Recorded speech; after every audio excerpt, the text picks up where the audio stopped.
భద్రాచలంలో ఉద్రిక్త పరిస్థితులు నెలకొన్నాయి. దంతల బోరు గ్రామ సర్పంచ్ సోడా వెంకటరమణ భద్రాచలంలోని ఓ ప్రైవేట్ ఆసుపత్రిలో చికిత్స పొందుతూ మృతి చెందాడు.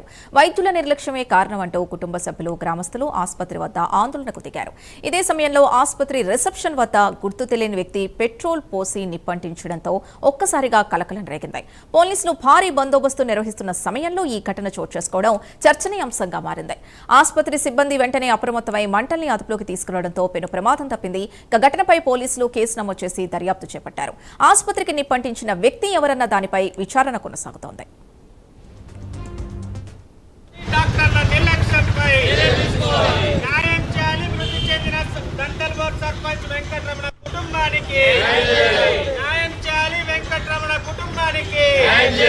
డాక్టర్ నిర్లక్ష్యంతో మృతి చెందిన వెంకటరమణ కుటుంబానికి నశించాలి. డాక్టర్ల నిర్లక్ష్యం నశించాలి. డాక్టర్ తీసుకోవాలి.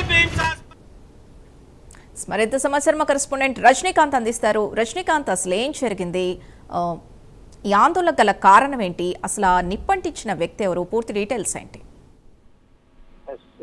భద్రాద్రి కొత్తగూడెం జిల్లా భద్రాచలం పట్టణంలోని మిమ్స్ ప్రైవేట్ ఆసుపత్రి వద్ద కొంత ఉద్రిక్త పరిస్థితులు నెలకొన్నాయని చెప్పవచ్చు. భద్రాచలం అంటే పాల్వంచ మండలం దంతెలబోరు గ్రామానికి చెందిన గ్రామ సర్పంచ్ సోడే వెంకటరమణ లేడీ ఈమెకు అనారోగ్యం కారణంగా నిన్న మిమ్స్ హాస్పిటల్కి తీసుకొచ్చారు. అనారోగ్యం కారణంగా చికిత్స చేస్తున్న హాస్పిటల్లో చికిత్స చేస్తుండగా ఆలస్యంగా చనిపోవడం జరిగింది. చనిపోవడంతో ఒకసారిగా సర్పంచ్ చనిపోవడంతో గ్రామానికి సంబంధించిన కుటుంబ సభ్యులు, ఆమె కుటుంబ సభ్యులు, వెంకటరమణ కుటుంబ సభ్యులు కావచ్చు, బంధువులు, గ్రామస్తులు కూడా ఆ ఆసుపత్రిలో వైద్యం సరిగా అందకనే చనిపోయిందంటూ మాత్రానికి ఆసుపత్రిలో ఆందోళనకు దిగారు.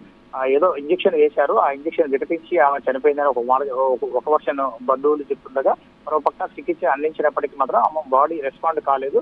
ఆ వైద్యానికి మాత్రం బాడీ రెస్పాండ్ కాకపోవడం వల్ల ఆమె చనిపోయింది. అప్పటికి తీవ్రమైన అనారోగ్య పరిస్థితుల నేపథ్యంలోనే ఆసుపత్రికి చేరింది. ఆ కండిషన్ కూడా అప్పటికి సీరియస్ ఉందని బంధువులు కూడా విషయం చెప్పామని చెప్పారు.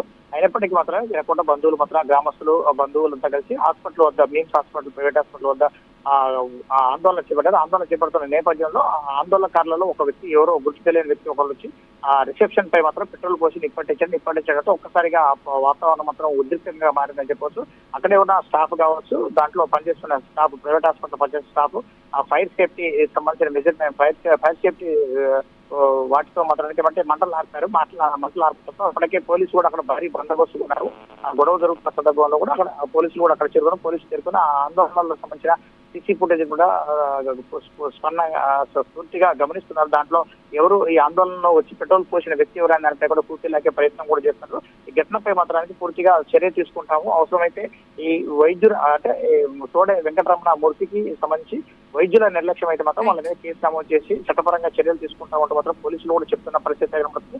ఒక పక్క వైద్యులు, ఆసుపత్రి సిబ్బంది కూడా తమ నిర్లక్ష్యం ఏమీ లేదు, తన బాడీ రెస్పాండ్ కాలేదు, వైద్యానికి బాడీ రెస్పాండ్ కాకపోవడం వల్లే ఆ జబ్బు సంబంధించిన ఆమెకు వైద్యం జబ్బు ఎక్కువ కావడం వల్ల మృతి చెందిందని మరో పక్క చెప్తున్నప్పటికీ మాత్రం పోలీసులు మాత్రం ఈ ఘటనపై మాత్రం సీరియస్ గా వ్యవహరిస్తున్నారని చెప్పవచ్చు. మరో పక్క ఈ సర్పంచ్ మృతిపై మాత్రం సమగ్రంగా విచారణ చేసి దోషులపై మాత్రం కఠిన చర్యలు తీసుకోవాలంటే పోలీసులు మాత్రం గ్రామస్తులు, సర్పంచ్ సోడే వెంకటరమణ సంబంధించిన కుటుంబ సభ్యులు, బంధువులు కూడా కోరుతున్నారు. మరోపక్క ఈ నిప్పు అంటించిన ఘటనకు సంబంధించి ఆ వ్యక్తి ఎవరు, అసలు లోకల్ పర్సన్, దాంట్లో ఈ గ్రామానికి సంబంధించి దంతెలబోరు గ్రామానికి సంబంధించిన వ్యక్తి అనే దానిపై కూడా మరోపక్క పోలీసులు కూడా పూర్తి లాగే ప్రయత్నం. Right, thank you Rajinikanth.